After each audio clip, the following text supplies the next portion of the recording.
Hello, my name is Julia del Palacio, and I am the Director of Strategic Partnerships at Covet Center for the Arts at Queens College. It is my pleasure to welcome you to this Artist Talk and Q&A with Queens artist Yvonne Shortt, presented in association with the Queens College Arts Center's latest exhibition, Artists for Social Justice 2020, curated by Virginia Mallon.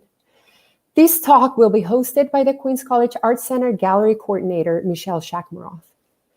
Tonight's event is part of Covet Center's Fall 2020-21 season, which is proudly brought to you by the New York Community Bank, our lead sponsor, with additional support from the New York City Department of Cultural Affairs, Resorts World Casino, and the Max and Selma Covet Family Foundation.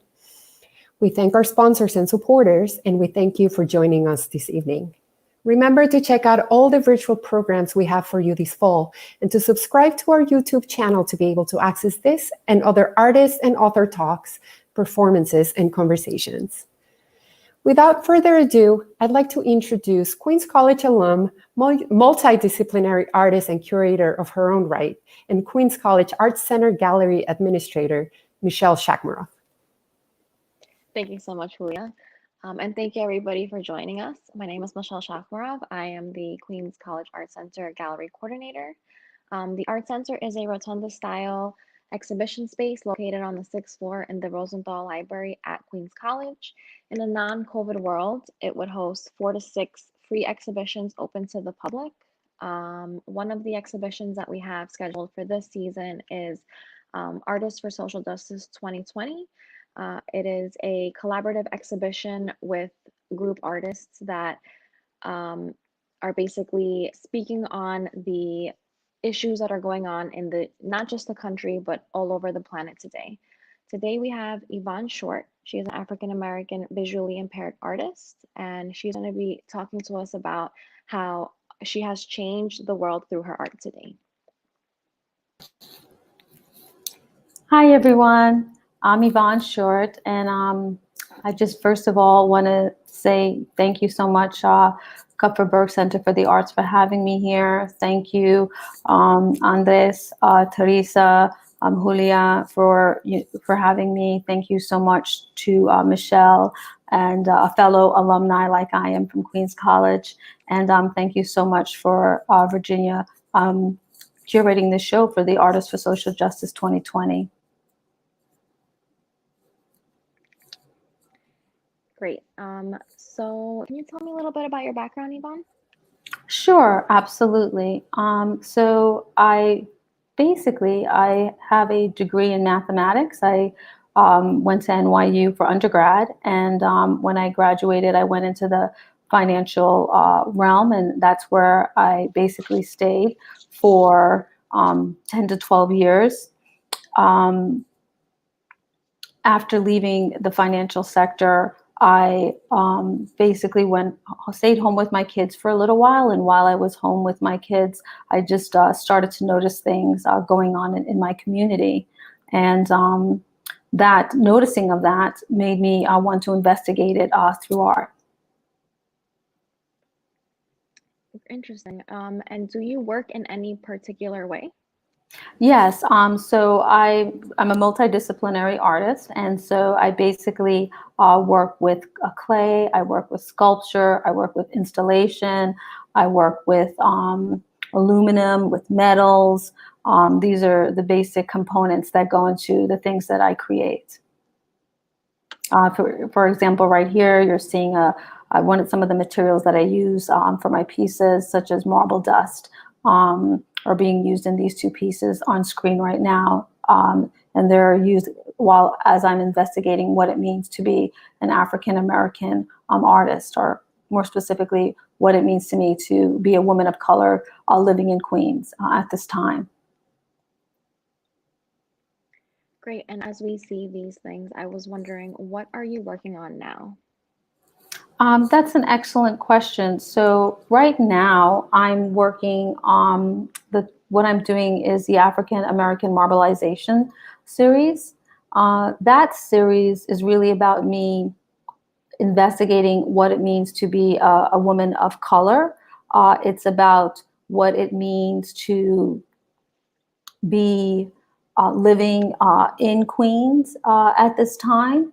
It's about celebrating these things. It's about a celebration of what it means to be a woman of color as well. I think there's a lot of imagery right now out there that's showing a lot of the things that are happening with Black and brown people.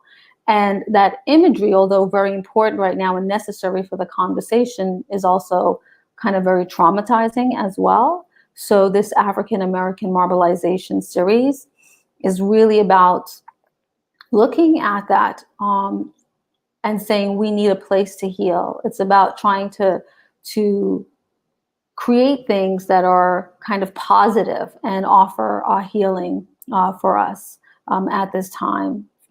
For example, an Afro pick that I've created, which is about healing and a sanctuary and things of that nature.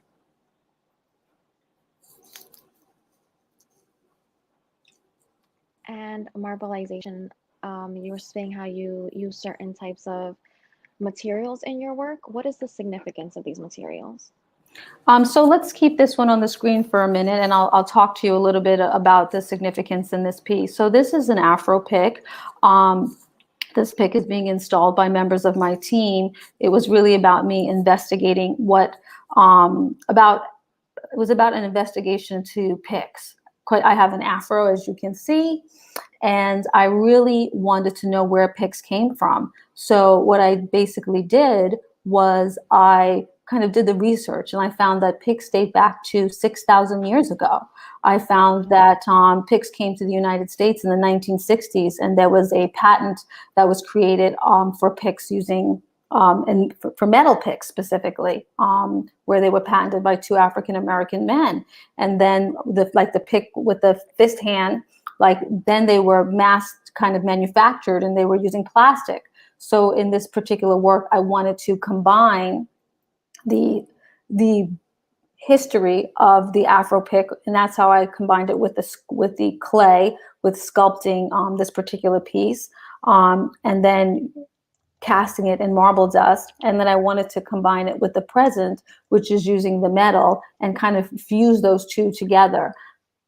So here you see this piece, which shows the fusing of these two materials together. And the ultimate component that I start with is typically clay. Clay for me is a very important kind of tactile thing that I use in the work that I create. That's great. And actually, we have a shout out from Shushmita Mazumdar. She said she is so excited to be watching Yvonne speak here. So I just wanted to let everybody know. Hi, Shushmita. Hi, Shushmita. Okay, so we went through an array of the things that you've done, and I just wanted to know, why guerrilla style installations? I think that's an excellent question. I think guerrilla style gives me a freedom that using other styles might not. When you use a guerrilla style, it's basically you're creating based on what's going on at that moment, and no one holds that key that says, okay, what you create has to go here, it has to look like that. I mean, sometimes funders do give you that freedom, which is incredibly great, but often at times there are these constraints. And so a guerrilla style creation for me just allows me to kind of explore various things, which is really important to me.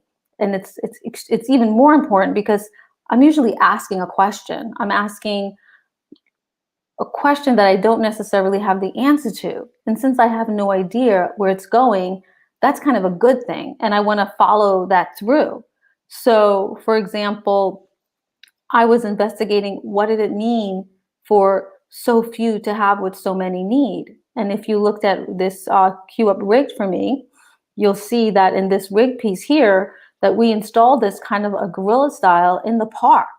And I had a team of people that worked with me and interns, and we kind of created this piece. And what you see here on the right side, there's like this it looks like it's a little rabbit. So it was like a house, and at the top of the house was carrots. And then there was all these little rabbits that were roaming around trying to get to the top to get the carrot. And there was all these signs that said, go up, go up. Unfortunately, you see the stairs in this picture, but there was no stairs to the top row. So there was stairs everywhere except to the top. And I was kind of investigating our social, political, and economic systems. And somebody came and like wrote that this is socialism, and they put it in chalk right in front of the piece on the sidewalk. And we kind of let that stand. And then somebody broke one of the rabbits. And here you see somebody came over, and at first we were thinking, what should we do? Should we just take the rabbit? No, we should like show that somebody basically killed him. So we put an outline of the rabbit, and you see right there, one of our community members like drawing an outline of the rabbit to show that he existed here. And then, some people came in, they were like, I get this. This is so important. I understand. And some people were really angry. So you'll see in Broken Window, what actually ended up happening was literally someone came and started punching in the windows. And so we thought, okay, so someone doesn't like the message. Someone doesn't like the question that we're trying to engage the community with. So what do we do about that? And the answer was, do we fix it? Do we like make like it didn't exist? Or do we want to kind of photograph that and show that? So if you could just cue up again the Broken Window for a second, what you'll see is that we put a wood piece there to show the window was broken. And then we also dated it to show the action that was taken and what date it was. And that was really important for me in this work. Thank you so much for showing that one again. And that's what Guerrilla style kind of offers. It offers this, amazing ability to, on the cuff, be able to create something and then see a community's reaction and then react to that thing. And it was great that the Parks Department allowed us to keep it up for the year so that we could kind of have these conversations with the community. And I think I went over to that piece 30 times just to go and talk with people in the community about, what was going on. And then we talked about homelessness in the park. And we ended up doing knitting scarves for the homeless, and everyone took a scarf and gave it to a homeless person and basically became connected with that person. And developed a vested interest in this in that particular person. Not every single person in the park, but some people. So the work was not just about asking the question. The work was about staying there, talking to the people, and trying to develop some actions that we could take. Another Guerrilla installation was the Alderton Garden. So this space basically was, for years, there was garbage there. There were rats that were running through it. It sat right in front of the department, the Long Island Railroad, and it was literally a garbage dump. And so what happened was, I was like, this can't go on. So I got around 10 to 15 other community members together, and we cleaned up the space. And then over the next year, I created the love sculpture with my team.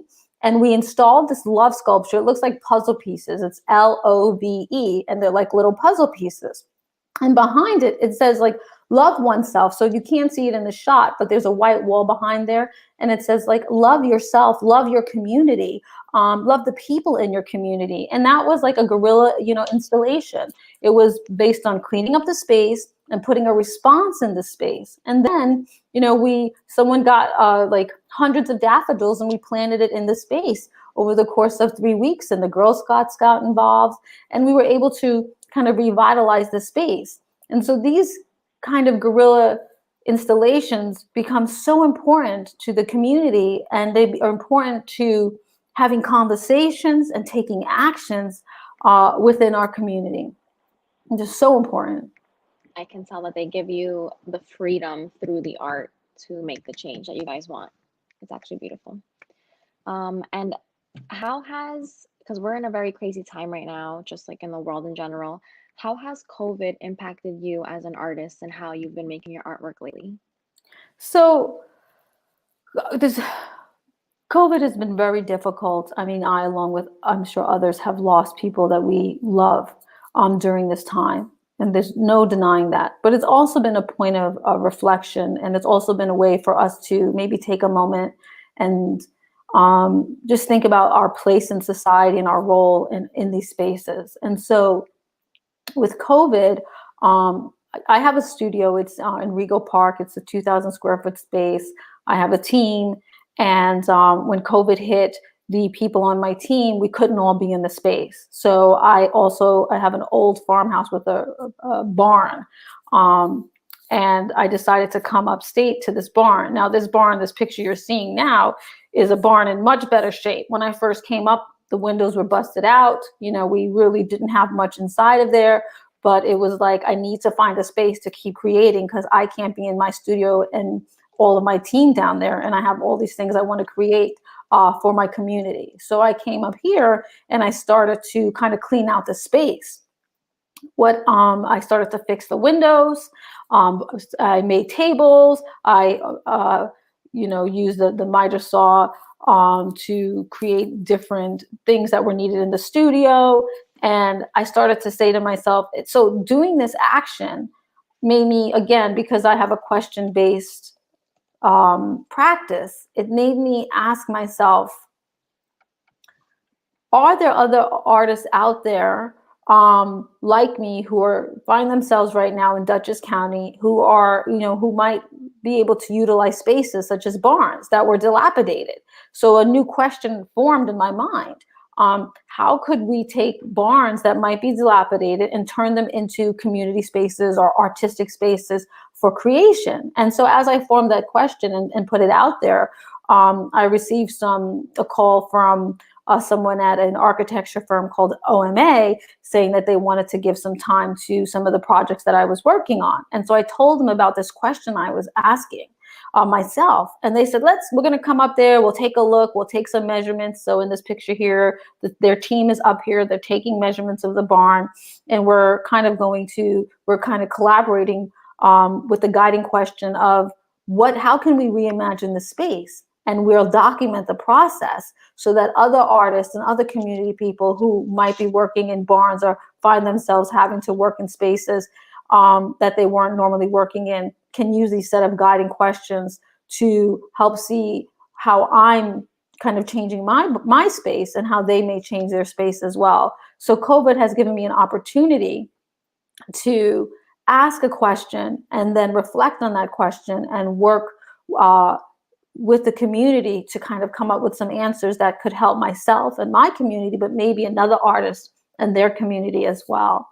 And another thing that's been going on is with COVID, we also saw the brutality amongst Black and brown skinned people being just them being brutalized. And we saw some horrible acts committed.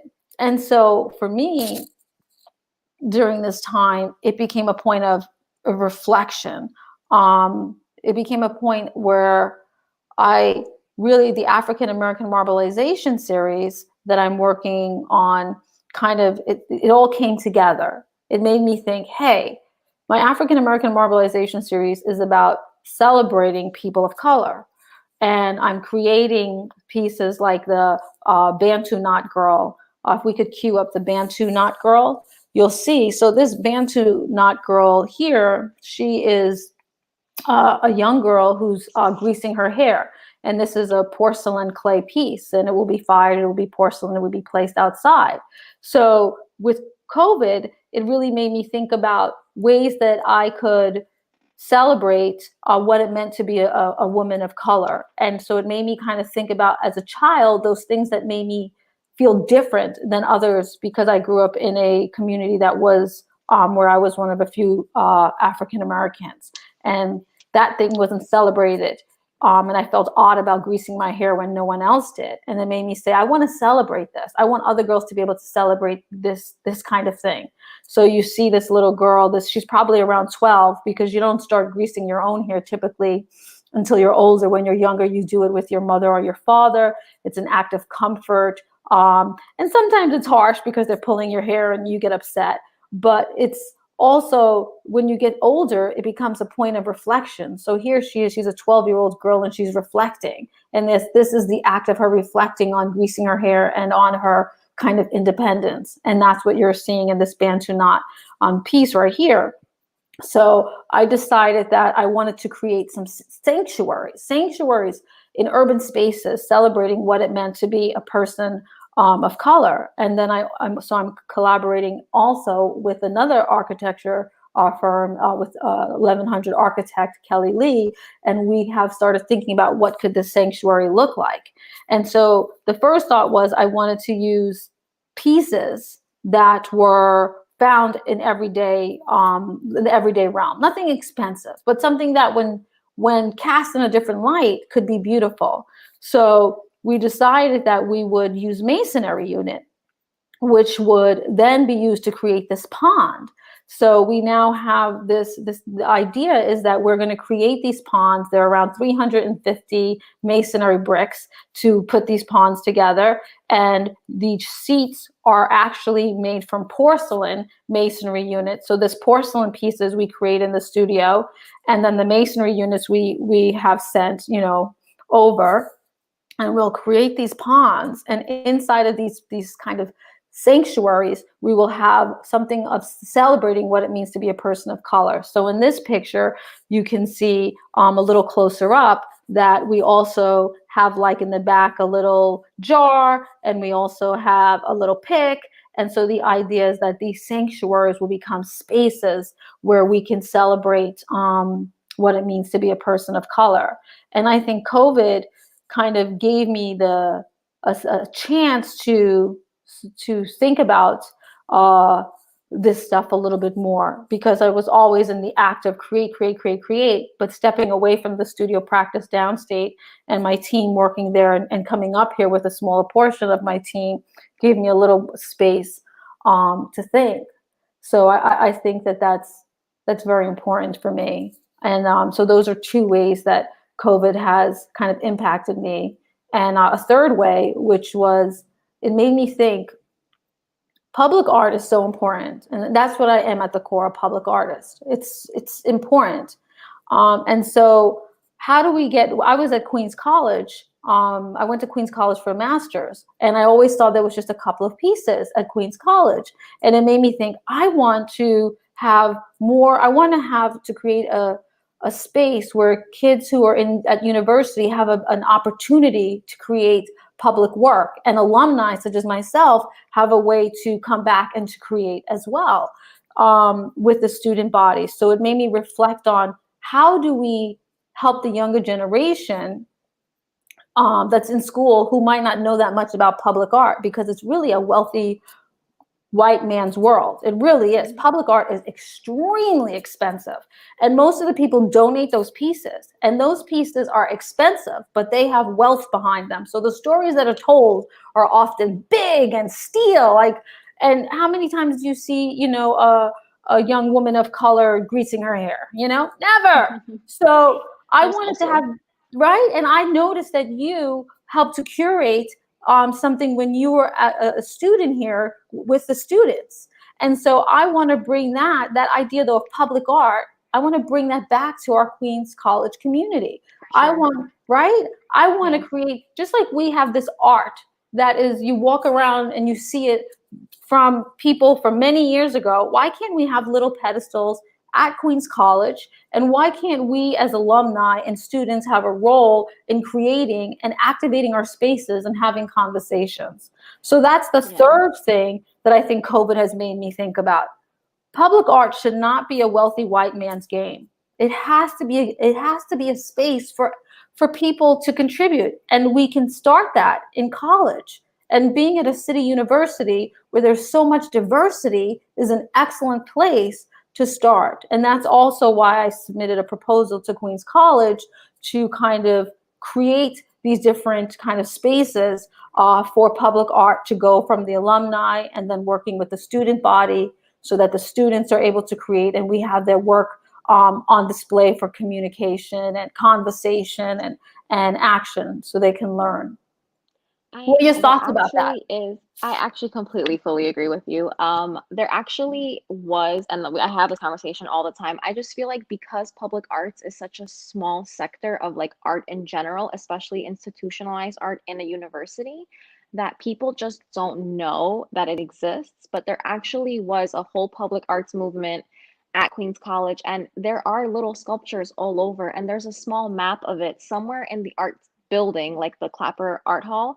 So it happened, but the impact, I think, was, I don't want to say like small, but it just wasn't as impactful as I think the people who created it expected it to be, just because public arts is in itself a very small sector. How you said it kind of belongs to like the white male. I think because it also is linked to physical space that belongs to other people, it's kind of hard for just artists in general to get permission to use that space. So when you say that you want to put public art everywhere, I completely like can stand with you on that, because I just feel like as students, when you come to school, you want to set yourself back from just your studies, because you went to school for math. I went to school for science, but we both ended up in the art world somehow, just because I feel like people can't really connect art to all these, once again, like institutionalized and university style subjects. So when you have something like public art, and then you have people coming to school for like math, accounting, journalism, they just don't even think that they can register for a course at Queens College that can teach them to make this, because Queens College has it. Not Yes, many it does. people not many people register, so then they can't actually make the classes happen because they only have 4 students. Like budget wise, there's so many things to it, but it actually does exist. And I feel like people like you, artists like yourself, are very important in this world, because you are helping make a stand for people who feel this way. Because there are so many people who come to Queens College like, I want to make a sculpture. I want to put it so that everyone can see it. And I don't want it to be in my home. I want it to be in the grass. I want it to be in the field. I want it to be on the cement. So I just feel like it's also about letting people know that this is a thing, and just has to be addressed. And that's why with people like yourself and artists like yourself, we're just like slowly but surely getting everything addressed. Yeah, I think that, and you see all these green spaces at Queens College, right? And then there's these huge steel sculptures, right? Yeah. And they take up this space, and that's great. But then why couldn't we take, I've seen it at like Bard College and other colleges, private colleges, but it has to start at the community college, at our city college level, at our public institution level, because that's where we have the most diversity in voice, the most diversity in income, the most diversity in culture and economics.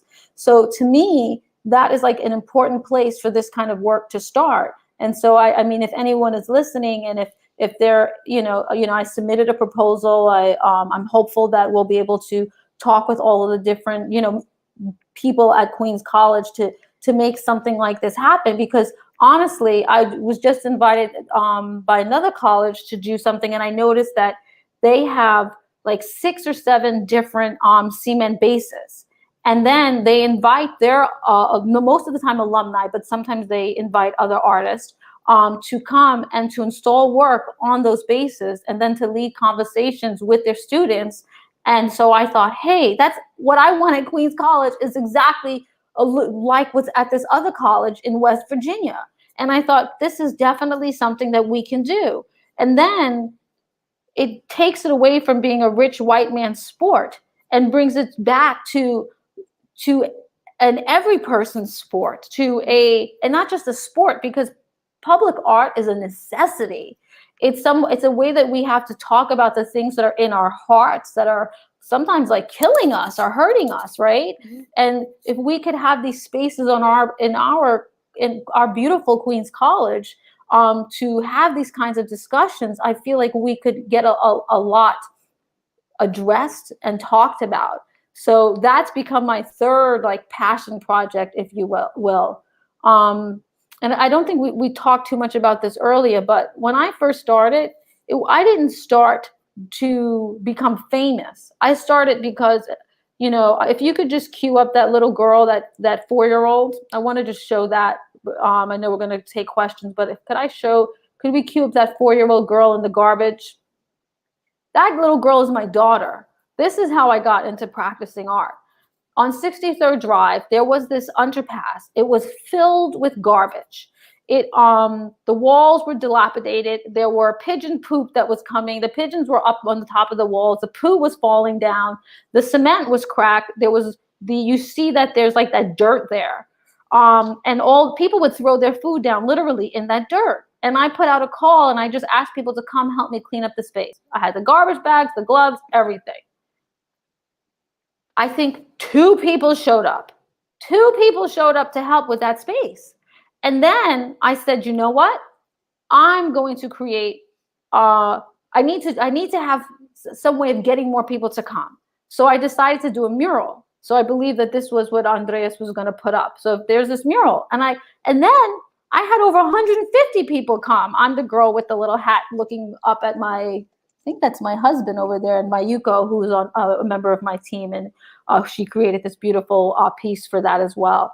And we put up a mural, and then from that mural, we were able to, the day that the people came to help me with the mural, I had them sign something and call up our council member and ask the council member to talk to the MTA. And ultimately, we got the Department of Transportation to redo the sidewalk there along that huge stretch. We got the Long Island Railroad to fix the walls. We got the dirt that was there to go away because they redid the sidewalks. And then we even got the Doe Foundation to come in and clean up the space twice a week. All in all, it was over $150,000 in upgrades to that space because of the mural. And now that's what the space looks like. That we have a new set of things that are on the inside of it. The photographs that were there that were done with the community. It's called an underpass art gallery now, and we changed those photographs out, and now we have some murals that are in that space with the beautiful trees. But that is how I got started, because I could not believe that underpass there was looking like that. And when I tell you there are 2 schools that people had to go underneath this underpass to get to. So you're talking about there was around 900 students in one school and 1,200 students in another. Over 2,000 kids were traveling through that garbage every day, and they had been doing it for 10 years. And then that's how I got started in doing this. So I so truly believe that art can be this medium for us to move, to address problems in our community. And we just have to get other like-minded people together to do it. And when we are passionate about this, this can happen. And so I know we're going to take questions in a little bit, but I just really wanted to talk to that a little bit. And then to also, I hope that Michelle, because I was reading and I saw, oh, she did that. She helped to curate this thing at Queens College. Maybe you can come on my team, For sure. come on board and try and see if we can together, get a couple of little pedestals set up and create a space for alumni and for the students to be able to put up their work over the, COVID isn't going to last forever. COVID will go away. I saw some pictures a couple of days ago of the flu of 1918. They call it the Spanish flu, but it shouldn't be called that. But and you see people wearing masks just like we are right now. But it's going to go away. We're going to figure it out, and we're going to move forward. And so now is a great time to be thinking about things like this in our community, so that we can engage people in the kind of conversations that we really truly need to have. And it starts in a school with the youth. So right, it starts with our youth, with our, because, Queens College has high school students, because we have some of the students that are from Townsend. And then we also, because it shares the same campus, right? John Baum is over there as well. Yeah. We've got the little kids who go there for, my daughter went to Queens College when she was younger to go for the summer camp there. So they're going to see stuff like this. So then we have the master students who go there. We have people who are just going to Kupferberg Center for the Arts, who are just going to see some beautiful shows. So we have such an opportunity to start to engage people in conversations with art on our CUNY campuses. And, I think that what an opportunity. How cool is it that I had an opportunity to meet you, so that who was doing this kind of work already? And it's like like-mindedness. Yeah, and actually someone wrote in the comments section, how interesting how you both originally went to school for math and science, but ended up in the art world, a wonderful intersection of influences. So it really is a small world, but also a very large art world. And as we're going to transition to what's next, I wanted to actually see, Yvonne, if we can cue up that video that we were discussing earlier about My process for the clay? Yes. Oh yeah, so I'll talk to that for a minute and then we can cue it up. So for me, the clay is extremely can be very important in what I'm doing. Often people purchase clay. I love to harvest my clay, and it depends on what I'm doing. So I was investigating what it was like for African Americans in Dutchess County, and so I, along with two of my colleagues from my studio, went out on a pilgrimage of sorts in Wappingers Creek to harvest some clay. So we'll cue up that video so you understand where it's coming from. Many days you can find me at Sprout Creek in Dutchess County. I bring my shovel and I dig around in the soil. Ultimately, I take that soil back and I use some water and a strainer and go back and forth and try and find the clay. It's this clay that will ultimately be used to create sculptures for my Afro picks, for my fragments, for the tiny pieces that sit above the pond. There's something so beautiful about harvesting the clay that I'll ultimately use for this project.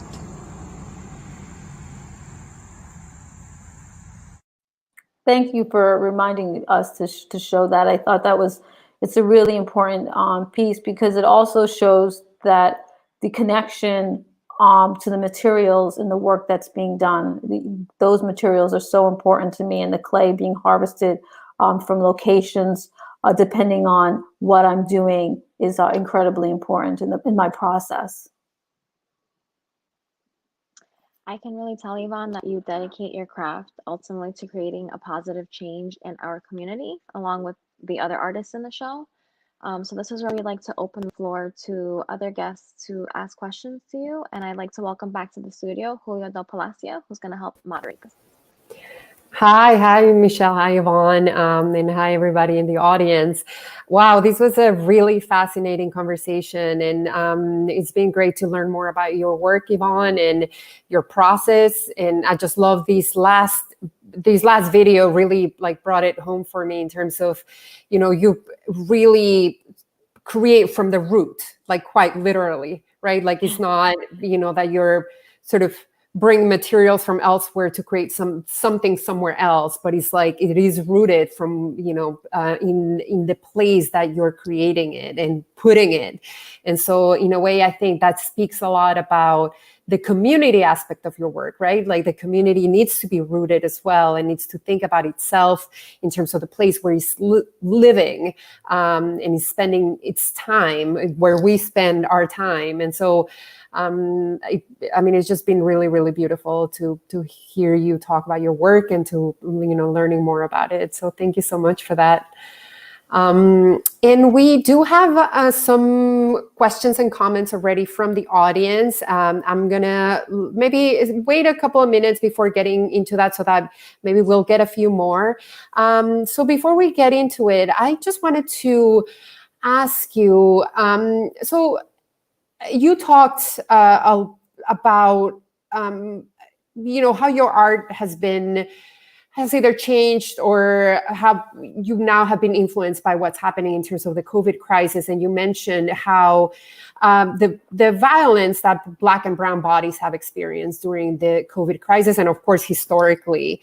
But we also this summer experienced and witnessed a real, I would say, reckoning in American society in terms of racial justice and social justice. And so I wanted to ask you, how is it, like, how does your work, or how has your work been influenced by that as well? And what's going on with Black and brown bodies? Has it changed your work at all? Yeah, so I think that's an excellent question. And I think, so one of the things like we had talked about was that it's made me want to celebrate being a person of color. So for example, the sanctuaries that I talked to earlier, but something else it made me want to do more of. And it was to deal with the micro and macro aggressions that I see happening, that I've experienced myself. But I think I just kind of keep moving on. I don't think of it as a micro or macro aggression. I just say, oh, it's a part of life. So often, living in my community, I have experienced the kinds of microaggressions or macroaggressions that can like make you feel less than. And at first I didn't really, you just keep going on your day. You just don't look at it. But then I thought, every time I experience it, I feel less than, like I don't belong here, like I'm less than a human being. And the kind of macroaggressions or microaggressions that I would experience living in Forest Hills or Rego Park sometimes, or even just, but I'll stick to my community, Forest Hill and Rego Park, is I was walking down the street at one point and somebody called me the N-word. And it was like, where did that come from? Like, loud. It was loud. And I experienced, I was walking my dog and somebody said, oh, you have a beautiful dog. What kind of dog is it? And I was like, I told them the kind of dog that I had, and then they were like, "Oh, well, that's a great breed, and would you handle it so well? Would you consider, walking my dog too?" Like, what? I'm like, I'm not a dog walker. Not that there's anything wrong with being it, but why did you think I was a dog walker? If I was a white man, would you have asked that question? So I started with my African American Marbleization series. I started creating these pieces and putting them in spaces in my community where I experienced the micro or macro aggression. And then I named the aggression as well. So we have a couple of photos that we could queue up maybe that show some of the cracked face, which it's basically shows this fragment, this one right here. So she's fragmented. The side is kind of shows trauma and it's cracked. And it's made of marble dust. And I would put that in a space where, and I basically dig down into the ground, put cement, put a threaded rod, and put her there. And then I would name the micro or macro aggression that happened, so that people would know, like, this isn't okay. Like, I want you to think about this. Now, maybe you read it and you just go, whatever. But maybe you read it and you go, that's interesting. Would I have asked that question if it was a white man? And maybe you say no. And then maybe you realize what you did was probably not something you should have. Mm-hmm. So that's become something that I have been able to do, or something that I've been more bold about with dealing with the violence that comes from these micro and macro aggressions. Because at first, they just make you feel less than, like you don't belong. And then at some point, they get bigger and bigger and bigger until sometimes you're gone and you don't belong at all physically. Mm-hmm, so that's why I think this kind of work with the African American Marbleization series, that kind of guerrilla work, is really important, and calling these things what they are, starting right in the community where I experience it, is very important. Mm-hmm. Yes, absolutely. And I think, I live in Forest Hills as well.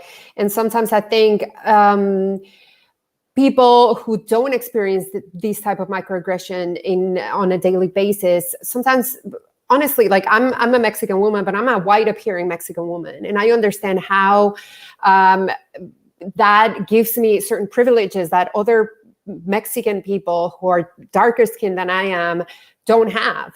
And sometimes we go through life with that, appearing as we do, without realizing that those microaggressions are occurring under our noses, right? And so I think that your work is not only important for those who are actually engaging in the microaggression to maybe raise, some consciousness about that, but also I think for the rest of us who perhaps wouldn't as easily engage in the type of microaggression, but we do need to know that first of all, it's happening, and second of all, that we might actually be engaging in that type of behavior and we don't realize it. So I think, I just want to say how important I think that work is, and how important I think that it is that you're actually speaking up as opposed to kind of retreating, which I think the micro and macroaggression is trying to make you do. So thank you for that.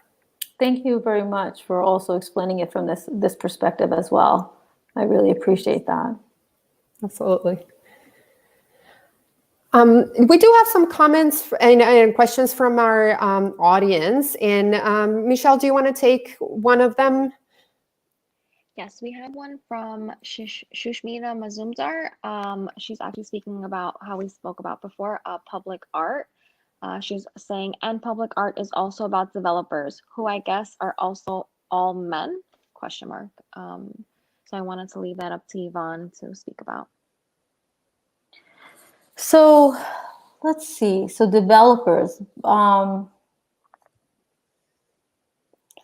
yeah, I think that the public art world. So this is something that I didn't realize so much when I started doing public art, that it costs a lot of money to do the public art, because you're supposed to have insurance. So insurance can be $3,000. You're supposed to dig below the frost line. So that can be an excavation cost. You are supposed to be using resilient materials. And so that can be, a cost. So oftentimes it's prohibitive unless you have that kind of money. And if we look at, it's not to say that Black and brown people don't have that money. It's just to say that more of that money resides with Caucasian people.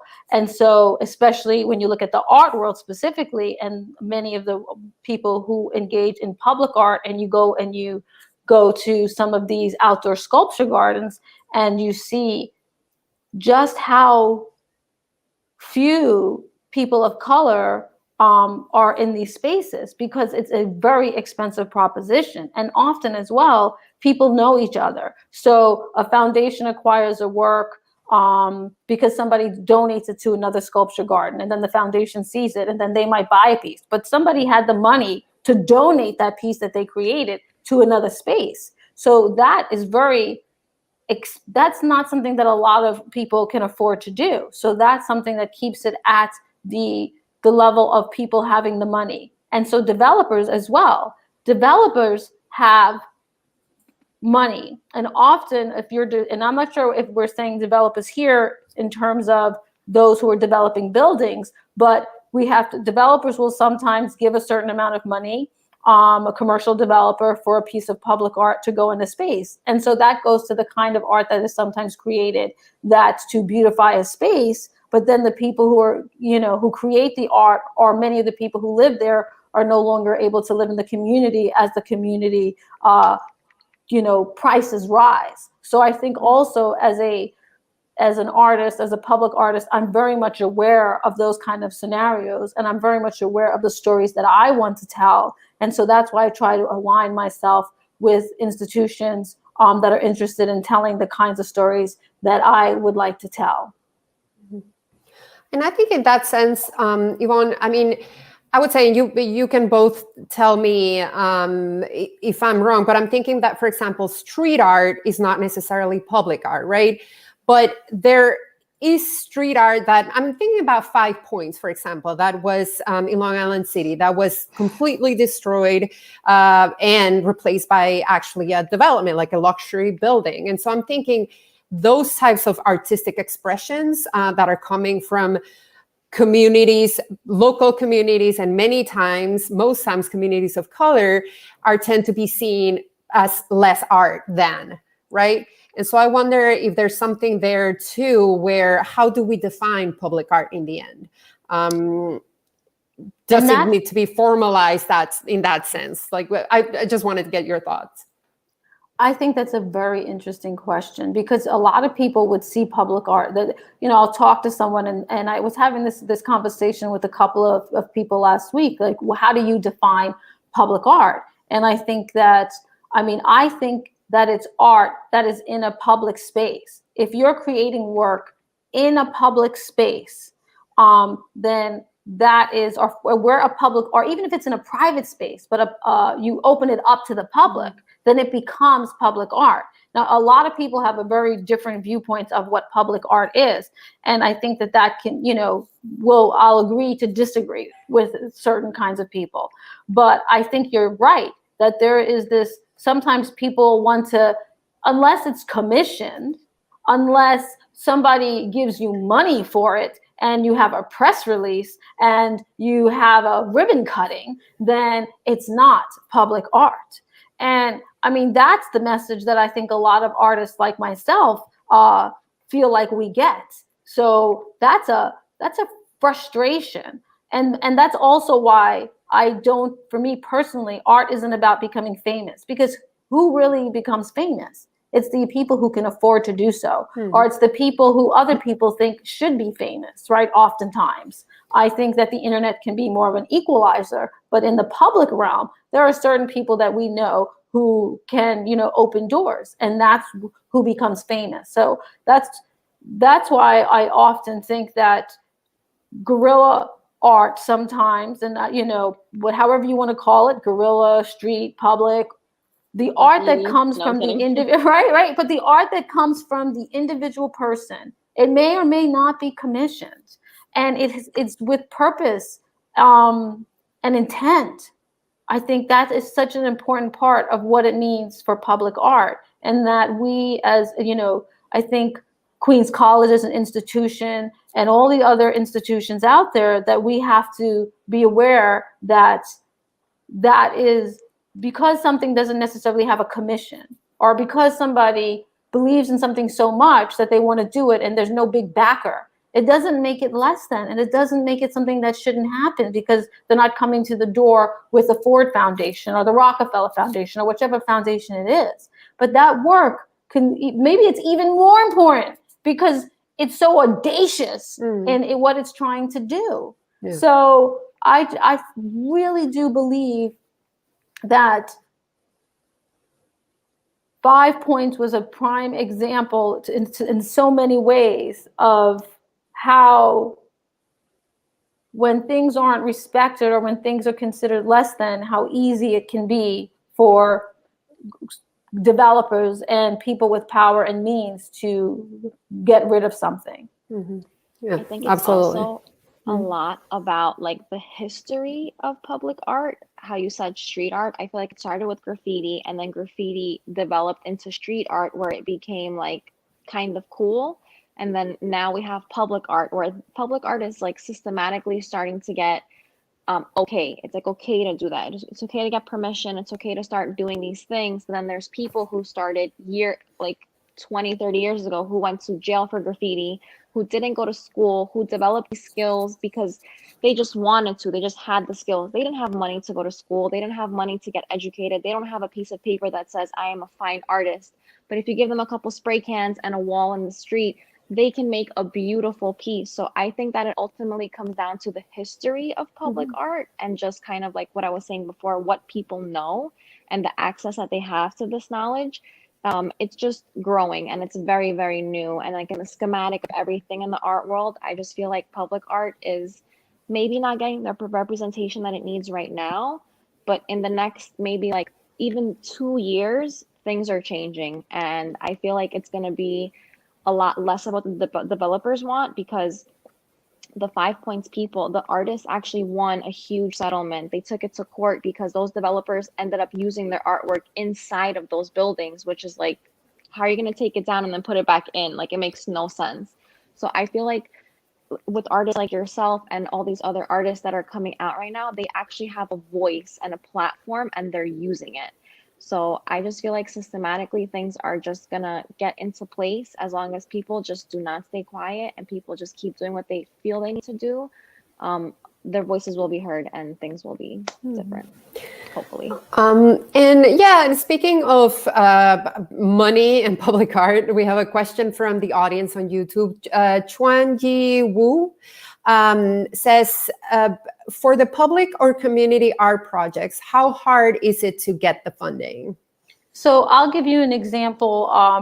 This is the way that I work. I never think about the funding at first when I'm doing something. So I was at right near the Queens Center Mall. It's where the off-ramp for the Van Wyck Expressway. I was walking by there. Somebody told me about this space. So I walked by and I saw there were these kids running through the space, and it was tall grass, and literally there was a rat running with them. And they were just running to go get to the train. And I was like, what? How could this space look like this? And Left Rack City was right behind it. And then there was this long space that you could go through, the Olive Garden, the mall to spend all your money, the highway, and then the train. And people, to get to the train quickly, cut through the space. And I was like, this is disgusting. It's a huge space. It's like 10,000 square feet. So I said, all right, I don't have the money to revitalize this whole space. I'm going to take one little piece, a 10 by 10 section. I'm going to put up a little piece of artwork, and I'm going to put up a sign. And I'm going to say, if you can help me to revitalize the space, or if you want to help, here's my number. And then I put it on Facebook. And I literally spent like $300 to create my first public sculpture there. And what happened was, over the course of the next 2 months, church came to me and they said, I have 100 people that are coming in and we would like to make your project our project. We would like to help you revitalize this space, right? So one little thing that I did. And so these people came in, this group, this beautiful group from Our Savior, our church came in and they helped me to clean up the space. And then we designed some benches, and then they helped me to build the benches and to install the benches in the space. And so then they also, someone wrote a check for $1,000, and I got it in the mail. And they said, we love the work that you're doing. We're following you on Facebook. Here's $1,000. So then I was able to kind of just continue with revitalizing the space. I applied for an NEA grant. I got $10,000. And then I brought in more artists to help me to collaboratively kind of make little sculptures in that space. Now it's this little space in Elmhurst Sculpture Garden. It's this little in Elmhurst, right? It's sandwiched between a fast food joint and the mall and the off ramp. And we could have left it at that and let the kids keep running through it with rats. But putting those benches there gave people a place to sit, and it gave people a place to communicate and to conversate. And then we started thinking bigger and imagining more. And then we started making more happen into the space. So now the space is a space that the community comes to. We hold dances there. We have people come and help clean up the space. We install sculptures there. We have just seniors will go and sit there for a little while just to relax before they have to go home. And so I think that's the way that I approach my projects. Because if I wait, like I said, if I have an idea and I'm like, I can't do it unless I have the funding, I might never get the idea done. So I start just doing the work. I start creating. And then I look for opportunities for maybe collaboration. I share out what I'm doing. I help other people to imagine what I'm interested in, and maybe they get interested in it. And then from there, you're able to bring in the more funding that you need to make it happen. So I think every project is different, but I have a question I ask, and then I start small, and then over time, then ideally, I get to bring it bigger. And sometimes it's not even about getting a dollar amount. It's about just getting the right people to come in and share the same vision that I share so that we can get this done. That's an incredible story, Yvonne, really. And, speaks to the power of community, really, which is what you've been sort of putting out really in this conversation again and again. So thank you. It's a great example to follow for sure. We have some more comments. Shushmita Masumdar saying, I am so inspired. The pandemic has made me go quiet and inward. As an artist who works in the community, I feel energized again and can feel dormant projects are getting fired up again. Taking lots of notes. I think we all are taking lots of notes. And then Teresa Lenz on Facebook saying, that's awesome. She posted that when you were talking about engaging the community. And then Cover Break Center, your comment is why we do this. So we are getting a lot of comments online. And well, this has been a really incredible conversation. Thank you so much. We're going to start wrapping it up. And so I would love to, first of all, say that I loved the conversation that you both had about Queens College and activating some of the spaces. And Michelle, was an incredible component for the Queens College Arts Festival that we've had, a couple of times where students really just take the lead in producing an arts festival that activates all of the campus. And Michelle produced the last one that we had. And we're definitely hoping that when we're able to go back to campus, we do it again. And so Michelle put out a great mural, like a movable piece that became a mural. It was like 40 feet wide, and artists came and everyone had like a 8-foot by 8-foot actually like wooden section, and artists came and did their thing and left. And in the end, it came together like a beautiful puzzle piece on the quad, and people were like singing in the middle and like playing the guitar. And I was just like, I didn't see any of this coming, but it was beautiful. Yeah, definitely. So I think that if you get to work together, it would be a dream team, and we can definitely sure. make things happen on the campus of Queens College. And we should, once we're able to go back, hopefully that'll We don't have happen to soon. start then. We can start before that, Julia. Oh, absolutely, absolutely. Yeah, we'd have to start the planning before. But this is a good time to plot. exactly. It is. I'm just looking forward to the moment where we can see each other in the flesh and we can see the art live. So, Michelle, tell us how people can find out more about the exhibition, and that's going on at it's actually an online exhibition, right? And about the QC Art Center. Yes, so all the exhibitions right now are online in a PDF exhibition format. Some events have additional programming like this one, but you can find out all the information that you need at kupferbergcenter.org, and you can from there go to the Queens College Art Center link, or you can directly check their events page for everything that they have that's in the general Queens area. Great. And Yvonne, how can people find out more about your work? You can just go to Facebook and just search for Yvonne Shortt, and you'll see information about me there. And you can also look at my handle, Yvonne_Shortt, or you can just type in YvonneShortt.com. But I think Facebook is really the best way because you get to understand like what I'm actually doing and get to learn more than just looking at a picture of something, because there's a lot more behind it. Absolutely. And I want to invite our audience to follow KCA here on, on our social platforms and on Facebook and YouTube, especially subscribe to our YouTube channels and really stay tuned. Next week, we have a really interesting event. It's going to be a live recording of a podcast hosted by author and media expert Douglas Rushkoff. He's going to be interviewing QC faculty, choreographer, award-winning dancer Yinmei Critchell. So please stay tuned. Come back, I should say, next Tuesday at 7, and stay tuned for everything else that's coming up in our calendar at Kupferberg Center. So just to repeat the website, www.kupferbergcenter.org, and our social media channels. So thank you so much for joining us. Thank you so much, Yvonne. Thank you so much, Michelle. And this is a conversation that's just getting started, which I'm happy for. So we'll continue it. And thank you all for joining us, and have a good night. Have a good night. Thank you, Julia. Thank you, Michelle. Thank you. Thank you.